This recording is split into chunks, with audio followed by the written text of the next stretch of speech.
In a single fabrication complex in Hsinchu, Taiwan, machines that cost more than most countries spend on their entire space programs stamp out the brains of nearly every advanced piece of technology on Earth. Every iPhone, every NVIDIA graphics card powering the artificial intelligence boom, every fighter jet targeting system, every satellite uplink chip depends, in some hidden way, on one company. That company is Taiwan. Semiconductor manufacturing company, known simply as TSMC, and its grip on the global chip supply is so complete that intelligence agencies in Washington now treat it as a matter of national security, not just commerce. But 4,000 miles away, in laboratories cooled to temperatures colder than deep space, a different kind of engineering is happening. Quantum engineers are racing to build an entirely new class of processor, one that does not follow the rules TSMC has spent 50 years mastering. And a wave of fresh headlines is now asking a question that would have sounded like science fiction a decade ago. Could this new wave of quantum manufacturing finally be the thing that breaks TSMC's stranglehold on the future of computing? To understand why that question matters, you first have to understand just how total TSMC's dominance actually is. This is not a company that simply makes chips well. It is a company that makes the vast majority of the world's most advanced chips, full stop. TSMC currently controls roughly 73% of the global contract chip manufacturing market. Its nearest rival, Samsung, holds barely 7%. Every other player in the world combined is fighting over the scraps left behind. When NVIDIA designs a groundbreaking new graphics processor, when Apple designs the chip inside your phone, when AMD designs a new server processor, none of them actually build those chips themselves. They send the blueprints to Taiwan, and TSMC turns those blueprints into physical silicon using manufacturing processes, so advanced that only a handful of engineers on the planet fully understand them. This year, TSMC pushed that dominance even further by beginning mass production on its 2-nanometer manufacturing process, the most advanced chip-making node in commercial existence. Each wafer produced on that line reportedly costs around $30,000. And demand for it is so overwhelming that customers are lining up years in advance just to secure a production slot. In 2025 alone, TSMC produced more than 17 million 12-inch silicon wafers, a staggering figure that keeps climbing every year as the company expands manufacturing capacity, not just across Asia, but into new facilities in the United States and Europe. NVIDIA's chief executive, Jensen Huang, has repeatedly praised the company in near reverential terms, describing it as a world-class partner capable of supporting the most demanding chip designs on the planet. When the artificial intelligence boom sent NVIDIA's market value soaring past $5 trillion, it was TSMC's factories quietly making that boom physically possible. This kind of dominance does not happen by accident, and it is worth pausing to understand why nobody has managed to catch up. Part of the answer is money. Building a single leading edge chip fabrication plant now costs tens of billions of dollars, and the equipment inside it, machines built almost exclusively by a Dutch company called ASM. is so complex that only a small number of them exist anywhere on Earth. Part of the answer is experience. TSMC has spent decades refining yield rates, meaning the percentage of chips that come off the line actually working correctly. And even a small improvement in yield can be worth billions of dollars in profit. And part of the answer is trust.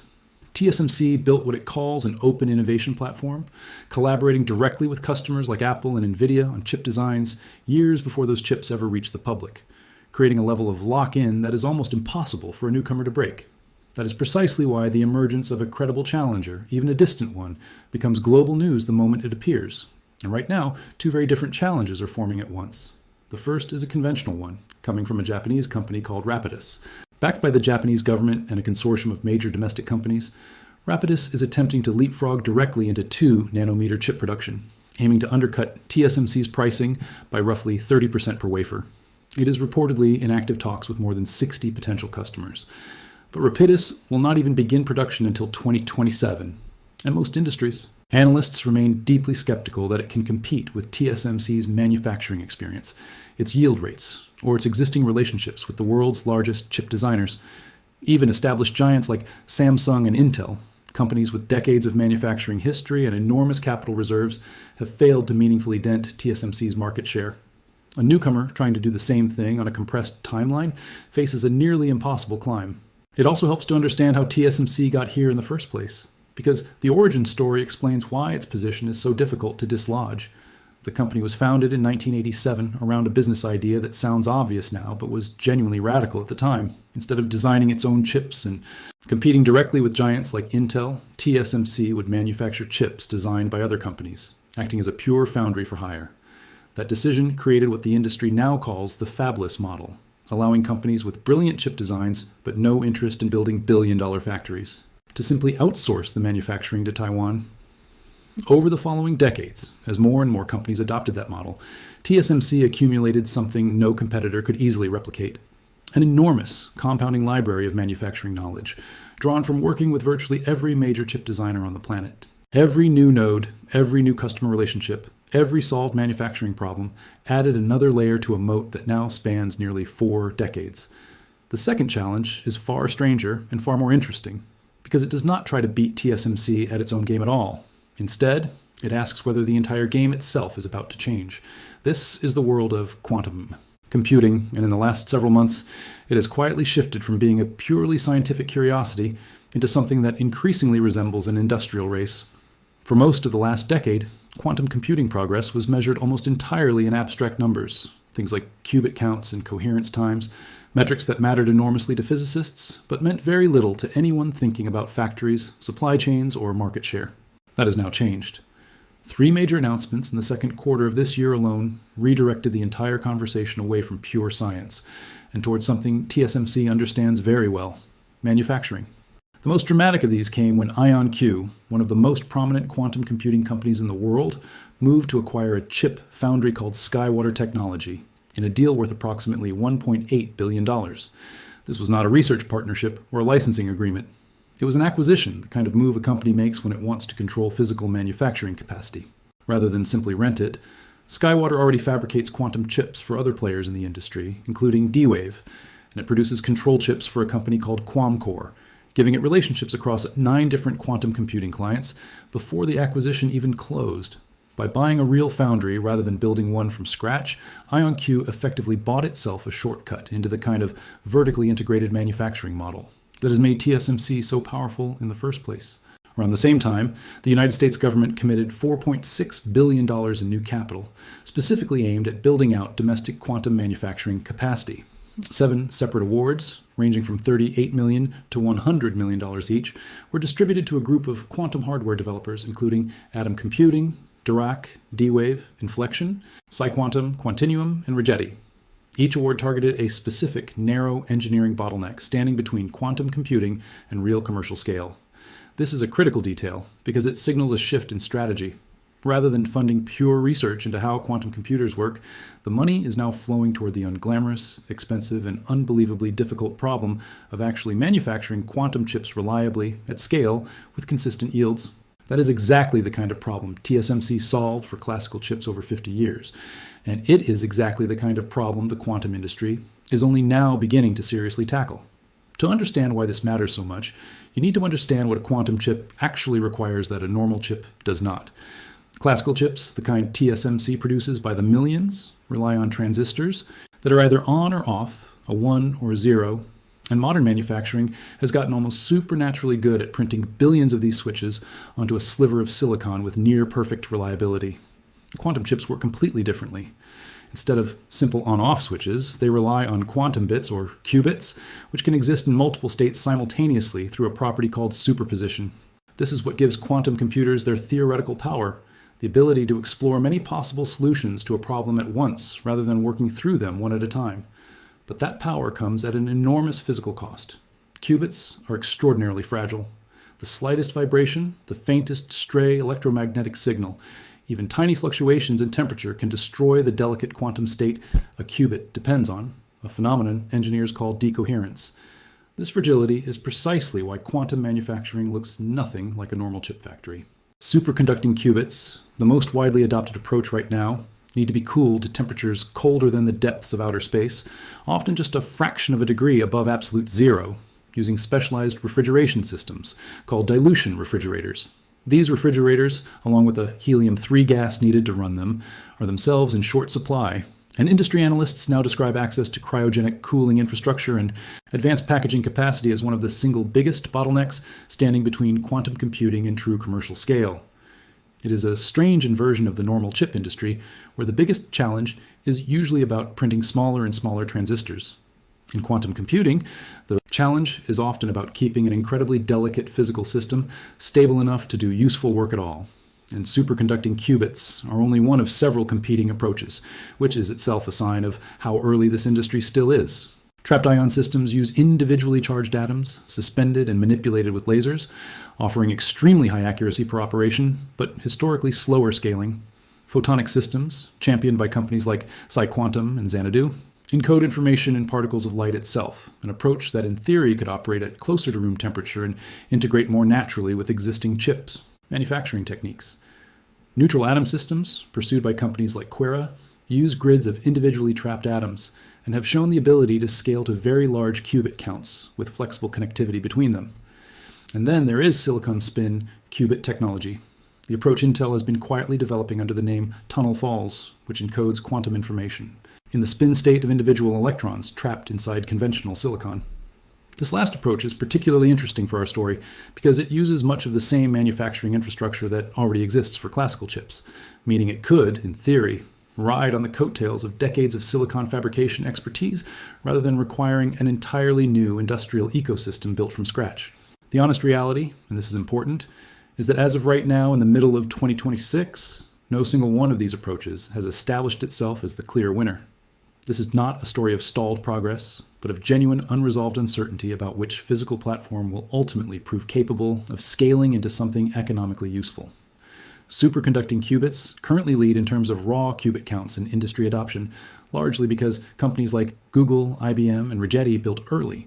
Momentum around them, but they remain saddled with the most demanding cooling requirements of any approach. Trapped ion systems boast superior accuracy, but continue to struggle with scaling speed. It is, in many ways, comparable to where the classical computing industry stood in the 1950s, when multiple competing technologies for building basic logic circuits existed side by side, long before anyone could have confidently predicted that silicon transistors would eventually dominate everything. So, where does that leave TSMC? Here is where the story gets genuinely fascinating, because TSMC is not simply sitting on the sidelines watching this unfold. The company understands better than almost anyone else on the planet what it takes to turn a fragile laboratory breakthrough into a manufacturable, sellable, scalable product. Because that is literally the business it has run for half a century. There are real, ongoing conversations inside the industry about whether TSMC's research and development operations, including facilities the company has been expanding in Arizona as part of its broader push into the United States, could eventually pivot toward quantum chip fabrication if and when the technology matures enough to justify it. If TSMC brought its unmatched manufacturing discipline, its relationships with the world's most important tech companies, and its access to capital into the quantum space, it would not be facing a threat to its dominance so much as extending that dominance into an entirely new era of computing. This is the deeper truth that a headline like the one framing this story tends to obscure. The quantum computing industry is not currently positioned to simply replace TSMC the way a smartphone replaced a flip phone. What is actually happening is more layered and, frankly, more interesting than that. A new manufacturing ecosystem is being built in parallel to the classical chip industry, populated by companies trying to solve problems that have almost nothing to do with the problems TSMC already solved. Rigetti currently operates the only commercially operating superconducting quantum fabrication facility owned entirely by an American company, a genuinely significant milestone, but its scale remains a rounding error compared to TSMC's 17 million wafers a year. GlobalFoundries has positioned itself as a manufacturing partner, spanning 5 different quantum modalities at once, hedging its bets across multiple competing technologies rather than picking a single winner. A European company called QuantWare has emerged as an alternative manufacturing hub using 3-dimensional routing techniques for quantum chip interconnects. Each of these players is carving out a small, specialized piece of an industry that, in total, is still worth only around $1.4 billion globally, a figure dwarfed by TSMC's revenue from a single strong quarter. That scale gap is worth sitting with for a moment because it is the single most important number in this entire story. TSMC is a company approaching a market capitalization of well over $1 trillion, with quarterly earnings now widely expected to beat Wall Street forecasts on the back of relentless artificial intelligence demand, with analysts projecting bottom-line growth approaching 50% for the year. The entire global quantum computing industry, every company, every dollar of hardware sold, every dilution refrigerator installed, every qubit ever manufactured commercially, adds up to a market smaller than the daily trading volume of TSMC's own stock. That is not a criticism of quantum computing. It is simply an honest measure of how early this technology still is on its journey from laboratory curiosity to industrial force, But early does not mean irrelevant, and it certainly does not mean the direction of travel should be ignored. Industry insiders who track this space closely describe a specific and telling shift in language. For years, the quantum computing conversation was dominated by physicists talking about coherence times and error correction thresholds. Now, increasingly, the conversation is being led by people talking about wafer capacity, packaging supply chains, and foundry acquisitions, the exact T vocabulary that has defined the classical chip industry for decades. One widely discussed research note from earlier this summer explicitly asked whether one of these emerging quantum foundries could become, in the words used to frame the question, the next TSMC. The honest answer offered by most serious analysts is not yet, and probably not for a very long time, but the fact that the question is even being asked in those terms. This marks a genuine turning point in how seriously the industry now takes manufacturing as the true bottleneck standing between quantum computing and commercial relevance. There is also a geopolitical layer to this story that cannot be ignored, because it echoes, almost exactly, the story that made TSMC as strategically important as it is today. Taiwan's dominance over advanced chip manufacturing did not happen purely through market forces. It happened because a small number of decisions made decades ago about where to build fabrication expertise and how to concentrate it created a strategic choke point that now shapes global politics, defense planning, and international trade negotiations. Washington has spent years and tens of billions of dollars trying to reduce its dependence on Taiwanese chip manufacturing, encouraging TSMC itself to build new facilities on American soil, precisely because policymakers understand how dangerous it is for the entire global economy to depend on chips flowing through a single geographic choke point sitting less than 100 miles from mainland China. Quantum computing manufacturing is now being shaped by the exact same anxiety, except this time, policymakers are trying to get ahead of the problem before it fully forms, rather than reacting after the fact. That $4.6 billion wave of funding aimed at American quantum hardware developers was not simply an act of scientific enthusiasm. It reflects a deliberate strategic bet that whichever nation controls quantum manufacturing capacity in 20 or 30 years will hold a position of extraordinary leverage, not just economically, but militarily, given the potential of sufficiently advanced quantum computers to eventually break certain forms of encryption that protect everything from banking systems to classified government communications, building quantum manufacturing capacity domestically, rather than depending on foreign supply chains the way the world currently depends on Taiwan for advanced chips, is being treated as a matter of long-term national security, learned directly from the lessons of the TSMC story itself. So what would it actually take for quantum manufacturing to genuinely threaten TSMC's dominance rather than simply grow alongside it as a separate, smaller industry? The honest technical answer involves several enormous hurdles that remain unsolved. The first is error correction at meaningful scale.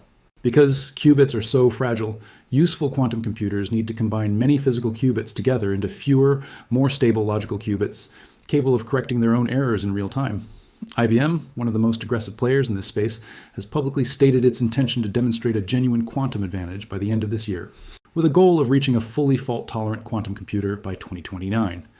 If that timeline holds, and there is real skepticism among independent researchers about whether it will, it would represent one of the most significant milestones in the entire history of computing.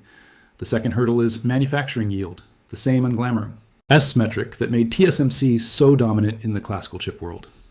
Right now, producing quantum chips with consistent, reliable performance at scale remains an extraordinarily difficult engineering challenge, closer in some ways to precision watchmaking than to the highly automated software-controlled processes that define modern chip fabrication.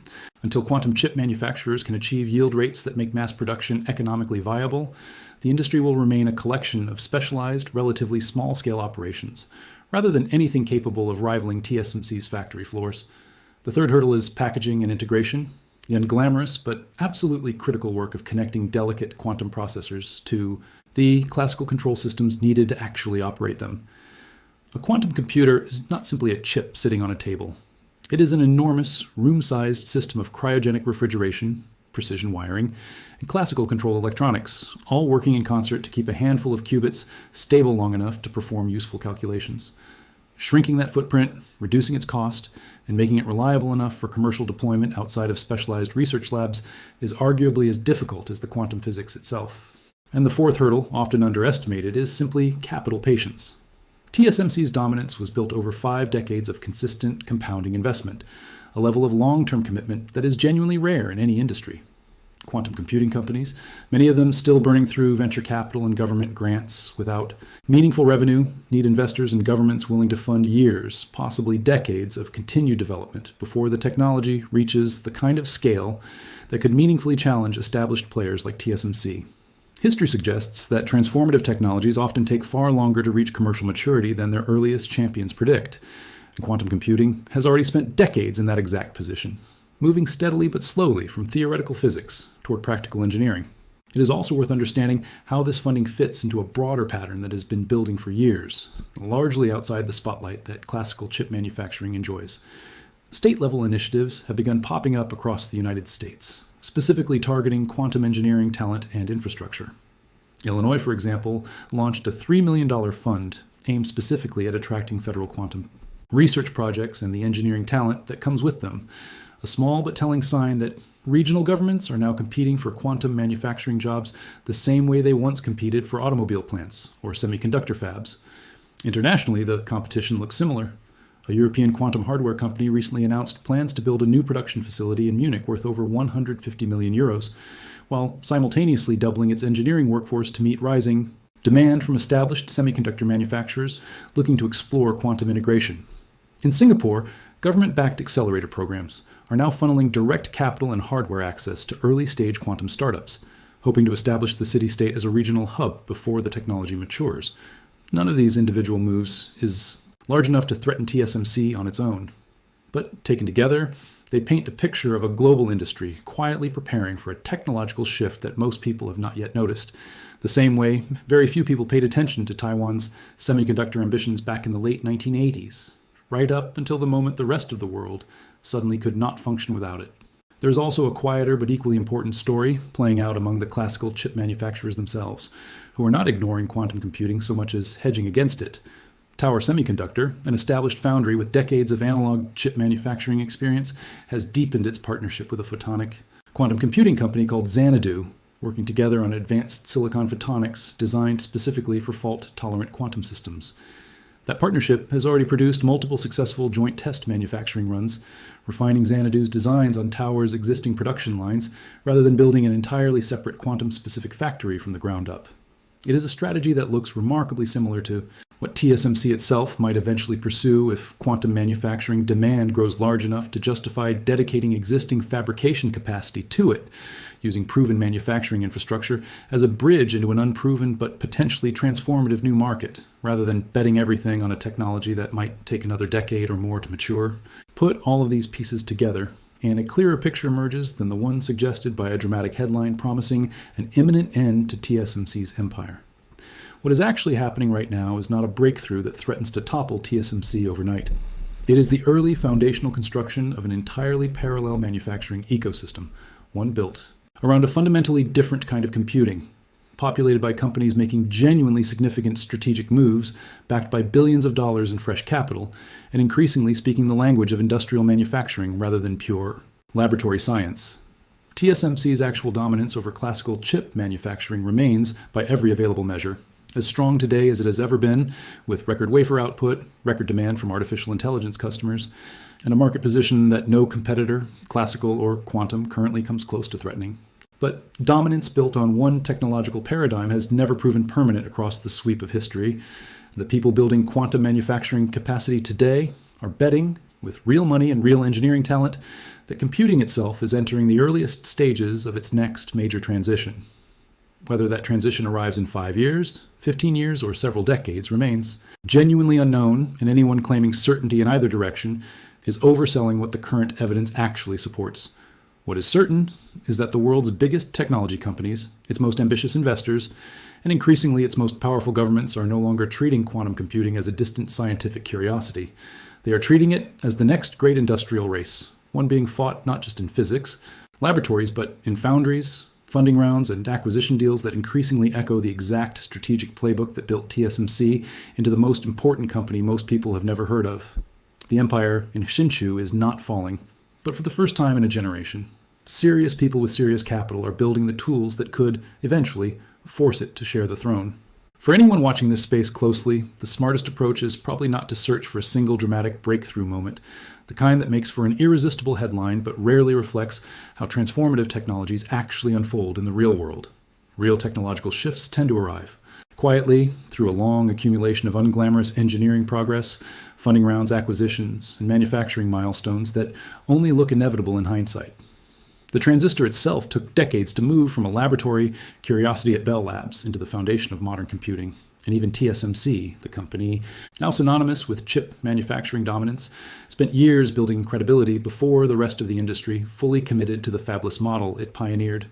Quantum computing appears to be walking a similar patient path right now, measured not in single dramatic announcements, but in the steady accumulation of foundry deals, government funding rounds, and manufacturing partnerships that are slowly turning a scientific curiosity into an industrial capability. What makes this moment genuinely worth paying attention to is not that TSMC's dominance is ending, because by every meaningful measure it is not. It is that for the first time, the language, the capital, and the strategic thinking driving quantum computing have started to resemble the exact playbook that built TSMC into the most important company most people have never heard of.